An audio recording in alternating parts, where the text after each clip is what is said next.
It's that kid running around the neighborhood just like, oh, like this massive. So greedy. I love it. what's up in the game? Game Dutch one. people. This is why Halloween is not popular in Holland. Because Dutch people are known, at least in a lot of European countries, Dutch people are known to be very greedy.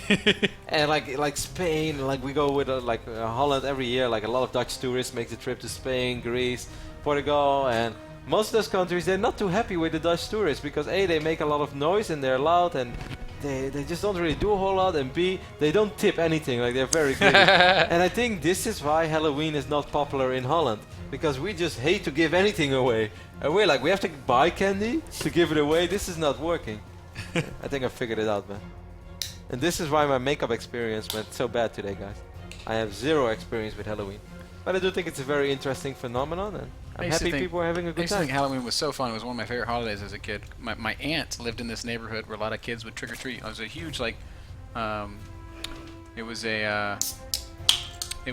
a mill house village. There was a cloth mill that made denim, and there was a bunch of houses built around it where all the workers lived.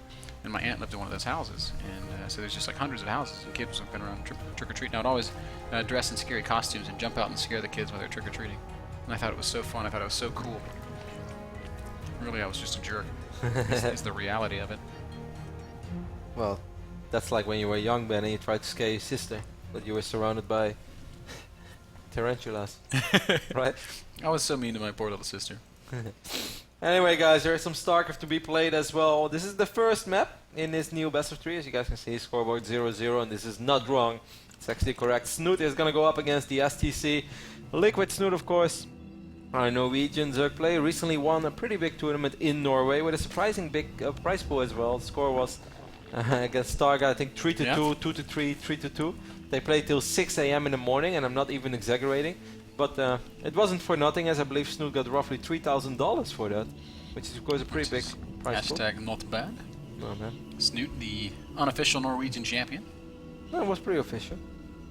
What is he doing with this drone? Looking for proxies, I guess? Snute is opening very standard, as we saw the hatchery first into spawning pool, and the extractor is going down now as well. Yeah, maybe just trying to see if he has to worry about 11-11 Watching or this not. drone chase this SCV reminds me of the video Lalush just posted about Micro.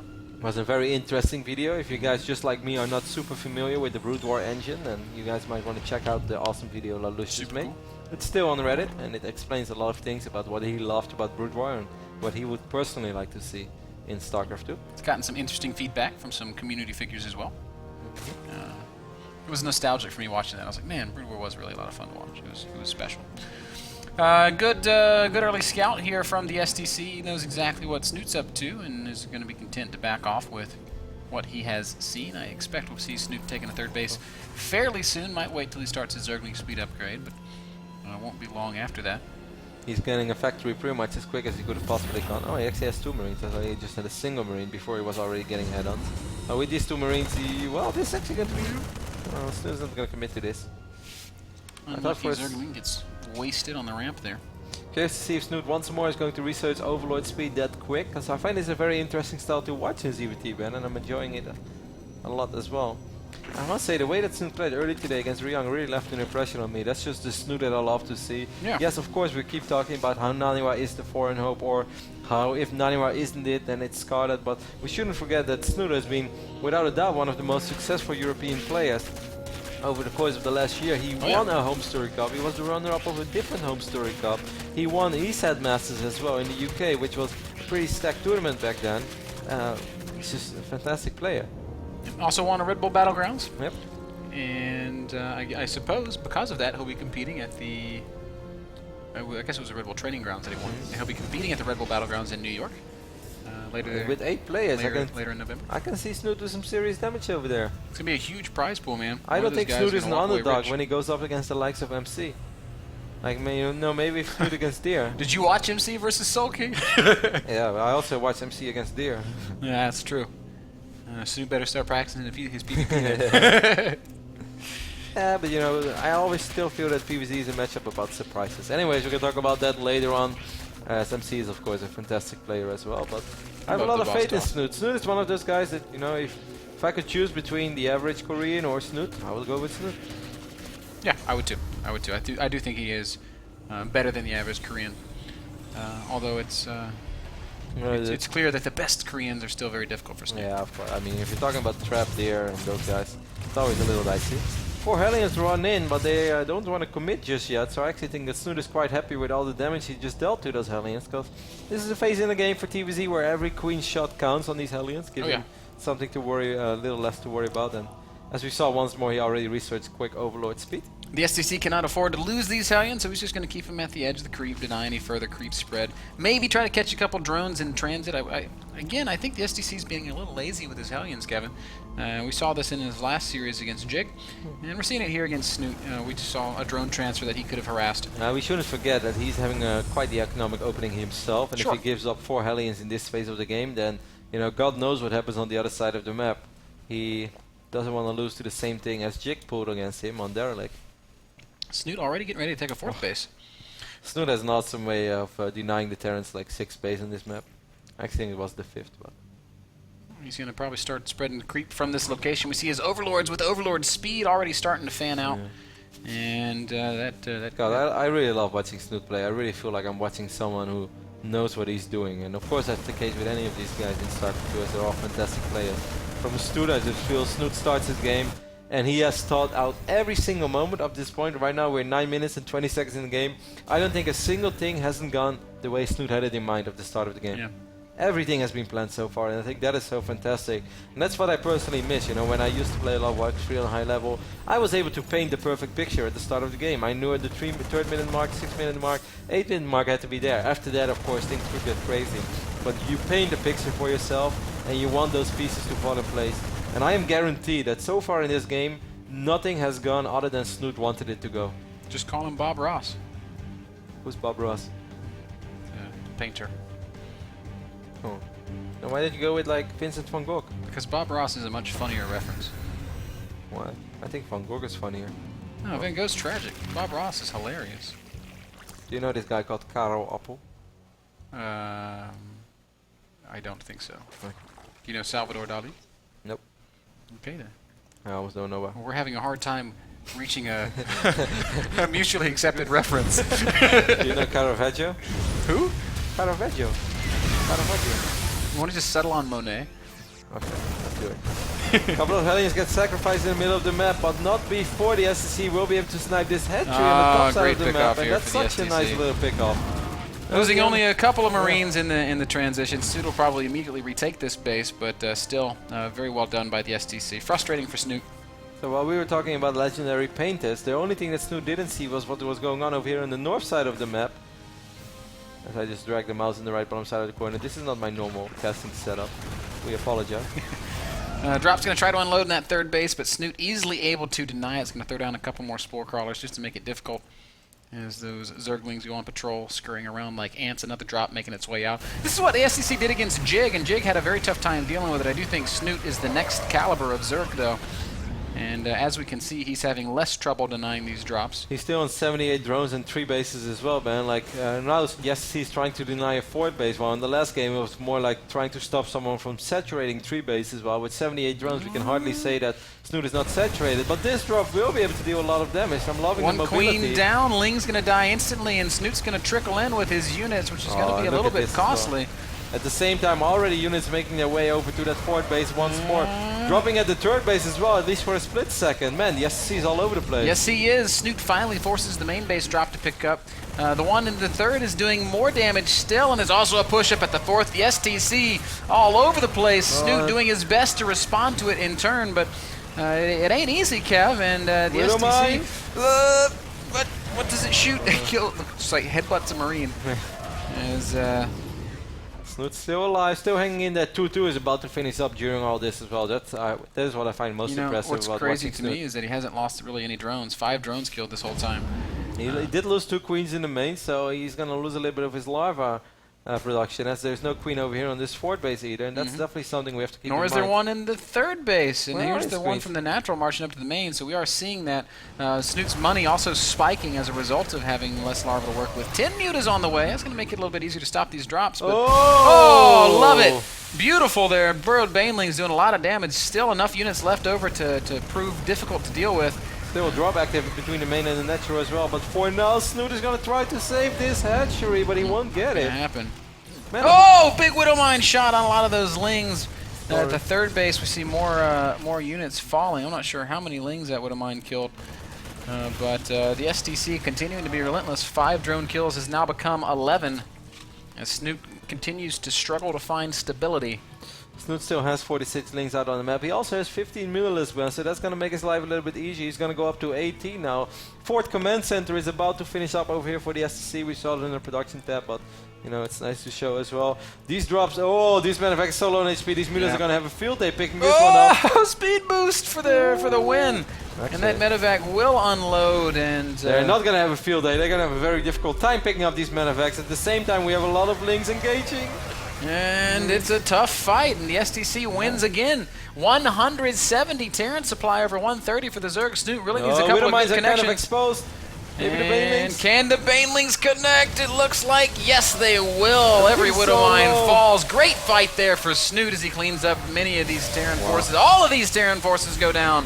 What a great game again. And Snute will pull back ahead in supply for the first time in a little while. 140 over about 138. Both players continue to macro up. Drops still being active around the map for the SDC, who looks like he's playing a lot faster than he was versus Jig. Yeah, he's definitely stepping it up a little bit. The APM tab shows up that he's cruising around 250 basically, 210 average, but when it matters, man, he is damn quick. These Miras should be able to pick off this meta pack. It's a bad day. It's going to be a bumpy ride. Man, that's a big fall as well. Down goes Frazier. As Snute will hustle back into position, he's going to try and deny this this attack on his 4th expansion. Going to try to drop some creep as well, but this is more important. There are 38 Marines out on the map, and I would say roughly 25 of them are over here. A couple of Widow Mines trying to find themselves in good position. Well, I love the fact that Snute has been under so much pressure, but he's still been able to get at all these Miras. He's on 2-2 upgrades. There is no hive tech though, and we've seen all these TVZs lately, Ben, where Zerg players just play their heart out, but as long as they are not able to you know, sincerely damage the Terran economy, it is just not really coming together. It's so hard to finish off a Terran if you don't actually deal economic damage. And this is why I felt Sorky was so amazing against Terran in the games we've seen, because he wasn't just doing okay in the fight, he was also dealing blows to the Terran economy. That's why Sorky was able to defeat players like Bolt. That critical moment is now expiring, Kevin. 3-3 finishing up for the STC, and that's when things get truly difficult for Snute. He's going to have to get a few great engagements if he's going to take back any map position. Baneling's getting some okay connections. The STC spotting these burrowed Banes. Snute is going to go ahead and try to engage, and so far it's going okay. That was pretty risky, man. One mine almost had that massive connection that he was looking for. He's not getting it yet. But Snute continues to trade well, and he's going to come forward and clean up a lot of the bio.